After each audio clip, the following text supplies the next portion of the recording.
Ministry of defence के मुलाजमों ने trial किया हसान न्याजी का। अब जैसे मैं एग्जांपल देता हूँ, जिस तरह हसान न्याजी का केस था, उसका सबसे बड़ी नाइंसाफ़ी उसके साथ ये हुई जब उसको हैंड ओवर किया गया पुलिस के, पंजाब पुलिस की तरफ से उसको मिलिट्री अथॉरिटीज़ को दिया गया। हसान न्याजी को एक कानून ये कहता है, मुल्क की CRPC, क्रिमिनल जूरिस्प्रूडेंस और सुप्रीम कोर्ट की जजमेंट्स ये कहती हैं जब भी हैंड ओवर होंगे थ्रू स्पीकिंग जुडिशल ऑर्डर होंगे। लेकिन हसान न्याजी को दिया गया मिलिट्री अथॉरिटीज़ को बगैर किसी जुडिशल ऑर्डर के, जिसको हम जुडिशल ऑर्डर कह सकते हैं। पहली नाइंसाफ़ी, इलीगैलिटी ये है, जिसके बाद जितनी प्रोसीडिंग्स हुई सारी गैर कानूनी है। लेकिन चलिए, अगर हैंड ओवर भी कर दिया, फिर जिस तरह उसको तशद्दुद का निशाना बनाया गया, फिर उसको रखा गया और उसका ट्रायल किया गया।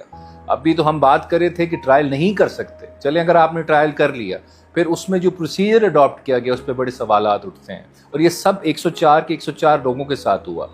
ट्रायल क्या था, अभी तक मैंने चार्जशीट नहीं पढ़ी उसकी, चार्ज क्या था उसके ऊपर।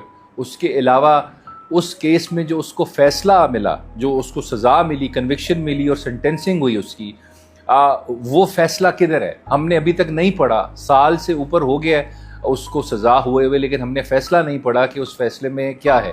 और फिर हमसे एक्सपेक्ट करते हैं हम उसकी अपील फ़ाइल करें, उसको चैलेंज करें। आप मुझे खुद बताएं, आपके ख़िलाफ़ अदालत फ़ैसला दे और आपके पास उसकी कॉपी भी ना हो, उसको कॉपी नहीं है, तो आप उसको चैलेंज कैसे करेंगे। फिर हमने लाहौर हाई कोर्ट में चैलेंज ये किया कि एक तो उसकी अपील्स वगैरह वैसे हायरार्की में जा रही हैं कानून के मुताबिक, लेकिन हमने लाहौर हाई कोर्ट में चैलेंज किया कि इसकी जो हवालगी थी वो गैर कानूनी थी और उसके ऊपर जो पूरा सुपर स्ट्रक्चर बना है, जो एक फैसला हुआ, जजमेंट आई, वो सब कुछ गलत है एज अ कॉन्सिक्वेंस, और इसको पूरे प्रोसेस को इनवैलिड डिक्लेयर करें। लेकिन अफसोस के मुकाम है, सितंबर 2025 को पिटिशन फाइल की हमने, अभी तक उसमें प्रॉपर हेयरिंग नहीं हुई। जो आइन कहता है article 10A, fair opportunity of hearing आपको मिलनी है, वो नहीं हुई।